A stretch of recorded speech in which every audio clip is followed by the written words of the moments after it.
Des structures gonflables comme celle-ci, Funshine en possède 30. Mais depuis mars 2020, le gérant de la société les regarde prendre la poussière.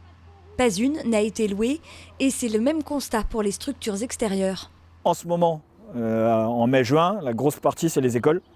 Et donc là, cette année, je crois que j'ai deux kermesses d'écoles qui ont été validées sur 30. C'est un manque à gagner de 80% du business de la location sur le mois de juin. Les campings, on travaille aussi beaucoup sur les campings, mais c'est à partir de juillet-août. Donc moi déjà, sur les 3 mois d'été, qui sont forts, il y en a déjà un, poubelle. C'est la deuxième année consécutive que les écoles se voient contraintes d'annuler kermesses et animations de fin d'année. Une perte d'argent pour les loueurs, mais également pour les établissements scolaires.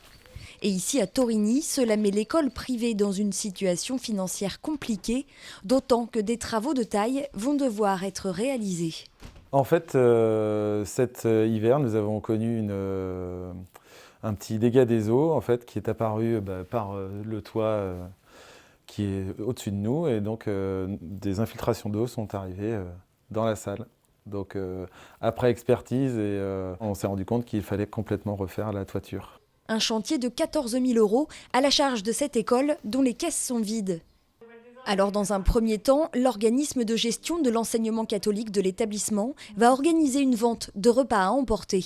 Je pense que si on arrive autour de 1 000 1 500 €, on sera content. Il faudrait faire l'équivalent de 3 à 4 ventes à emporter pour avoir l'équivalent d'une kermesse, sachant qu'en plus ces ventes à emporter, c'est des manifestations qu'on a déjà en temps normal, qui viennent se rajouter à la kermesse.